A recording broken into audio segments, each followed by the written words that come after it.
As many people may have heard by now, there was a large and sudden storm on June 21st of 2025 on Lake Tahoe.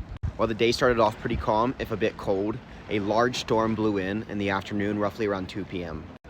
In under an hour, the wind went from 8 to 10 knots to 30 to 40 knots with gusts of 50. Waves in excess of 8 to 10 feet were recorded on the lake. Now, this was the largest and most public storm that I've ever seen on Lake Tahoe, mostly because of the incredible tragedy that took place in South Lake. The NTSB, which is an organization responsible for investigating civil air crashes as well as any large transportation tragedy, has released their preliminary reports on what happened to the boat in South Lake. A 28-foot Chris craft nicknamed Over the Moon left South Lake Marina at around 10:40, picking up 4 guests and then an additional 6, so they carried 10 passengers in all. They went into Emerald Bay around noon and then anchored there for about an hour and a half before large dark clouds rolled in. At that time, they decided to try to head back to the marina. Upon leaving the marina, they were met with 8 to 10 foot waves, large walls of water coming right at their boat. Sometime after exiting Emerald Bay, they decided to turn around and head back to Emerald Bay instead of trying to make it back to the South Lake Marina. The NTSB believes that sometime on the way back towards Emerald Bay, the boat took on a wave and the engine shut down. Now, if you don't know, engine failure on a lake with large waves is not a good thing. Boats are made to take waves head on or at a 45-degree angle, not roll side to side. So as the waves started beating on the boat with no power, they were going sideways to the waves and they kept taking on additional water.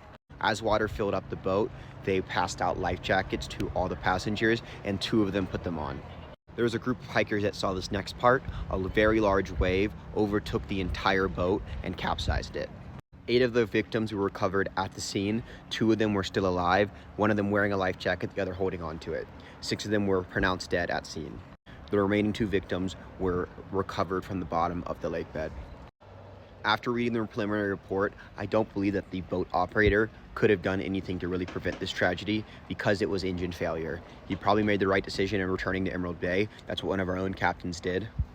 It was just an incredible amount of misfortune that the boat shut down. Now, the reason I'm taking this video at all is to highlight the importance of having safety plans in place. Now, that is the largest storm I've ever seen on the lake in over 5 years on Tahoe, and the largest one I've heard about.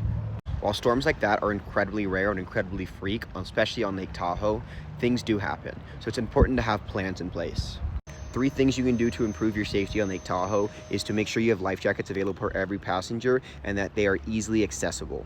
You also want to make sure that you know where safe marinas are. If you are in any part of the lake, you should be able to quickly go to a marina or at least a protected cove. Lastly, the storm on June 21st was not predicted. It was kind of a freak storm, and the only indicator that it was coming was a small chance of thunderstorms and then massive black clouds rolling in quickly. So if you see big clouds rolling in, be prepared to take cover.